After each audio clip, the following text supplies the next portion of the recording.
Now I mentioned white balance before. It's really important to get your white balance right, because if you don't, you can end up with some really strange looking colours in your shots.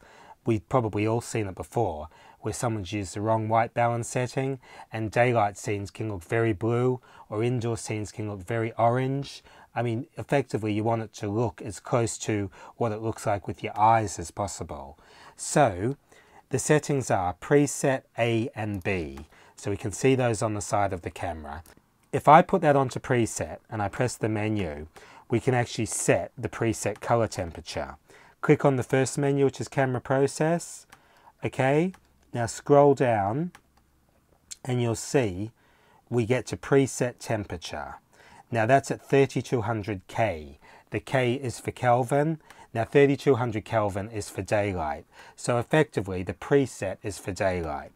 We can also scroll down to 5600 K, 5600 Kelvin, and make that the preset. Now that would be for filming indoors. Basically the color temperature of light that comes out of a standard bulb inside of a home is 5600 Kelvin. So that would give us indoor filming, whereas 3200 Kelvin is for outdoor. I'll leave that on 3200, that's fine. I know the preset is for outdoors. Now, what it means is you've got two other settings, A and B. Now, we don't actually set these in the menu. What we do is we put it onto A, and we put a piece of paper, something white, in front of the camera, and then we point this at it, and make sure we're in manual, which you can confirm by pressing the full auto button. And there we go, manual, and pressing the button, and that will set the white balance. You can see it says white A OK.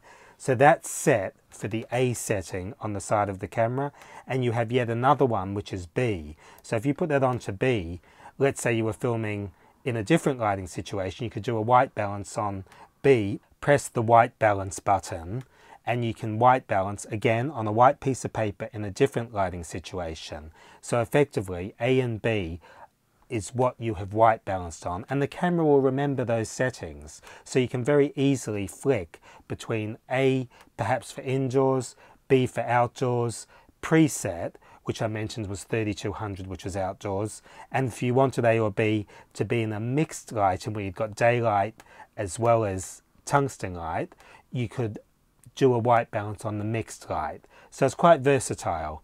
If you're really stuck, flick the camera into full auto and see what the camera actually wants to see the light setting as. When I say see what the camera wants to see it as, you look at the image. You'll know very quickly when you do a white balance between what the camera is showing you and what your eyes are showing you. Basically, you want it to get to look like what your eyes see.